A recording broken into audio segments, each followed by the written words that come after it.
Rebecca Park. I'm a senior at Boston Latin School, and I'm the co-president of the Boston Latin School Youth Climate Action Network. I do it because in some ways I think we don't have a choice. We label people as environmentalists, but really we all have to be environmentalists because this is something that all of our lives and livelihoods depend on. My name's Hector Torres, and I started here as a project worker, ended up taking over the waste area. That's the main thing I do, is take care of the biohazard and the load and dock area. By switching over from the cardboard boxes to reusable tubs, we've saved over 2.7 tons of biohazard waste in the hospital, which is very helpful in a lot of ways. It all comes down to the same thing. It's about caring about the environment and the next person, you know what I mean? And the next person's children or whatever it may be. So you gotta think further than yourself sometimes.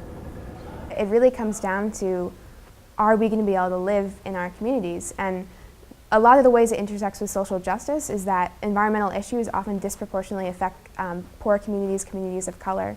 And so we have to think about that as we're trying to solve the issues of climate change and pollution and other things.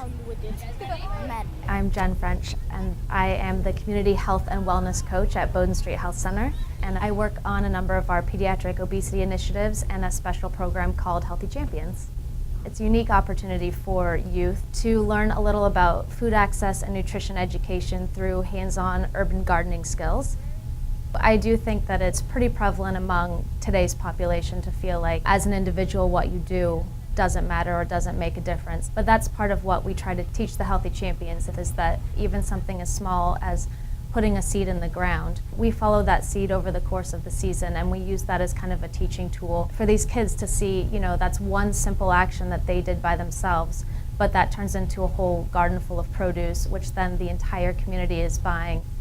We really get to experience that kind of growth together every day in the garden. And so I definitely think I'm so privileged to be able to work with youth who are the most powerful messengers of change, and that I have a program on which to give them a platform to be these ambassadors of health.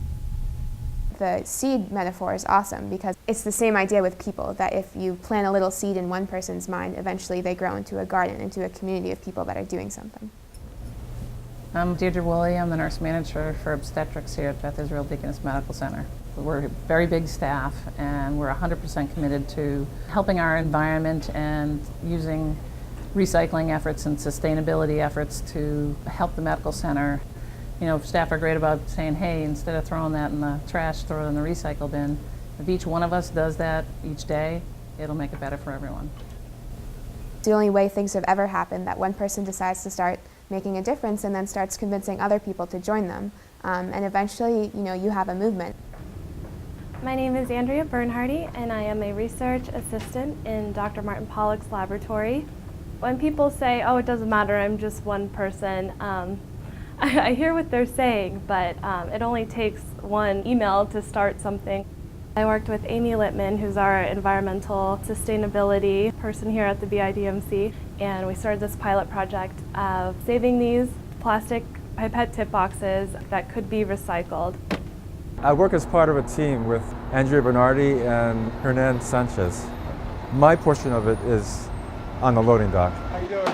When we started, it was with one pickup a week, and we found that wasn't enough. So now it's 3 pickups a week, and the dumpster's full on all those pickups. I've learned that we've saved about 39 tons of recyclable material that would have gone into the garbage each year. I didn't realize it was that much being thrown away, and it makes me feel good. Thank you. I think every person has a stake in this. It matters because of the beautiful sunshine outside. We all want to enjoy that, and we all want it to be here forever. We have a cleaner environment, we have a cleaner city, we have a healthier city also. And that's what we're trying to do, working in the city of Boston, working with Beth Israel to make this a better environment for not some of our people, but for all our people.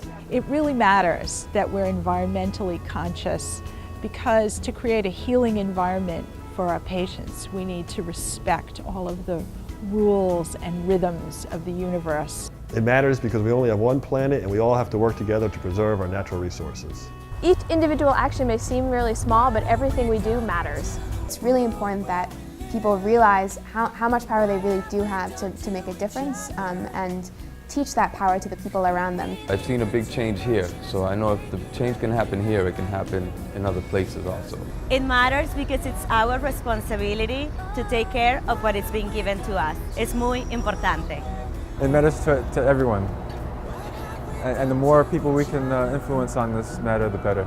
The environmental work we do is absolutely essential to the health of our community, our employees, and our patients. Green matters. Because we won't get another. Because we won't get another.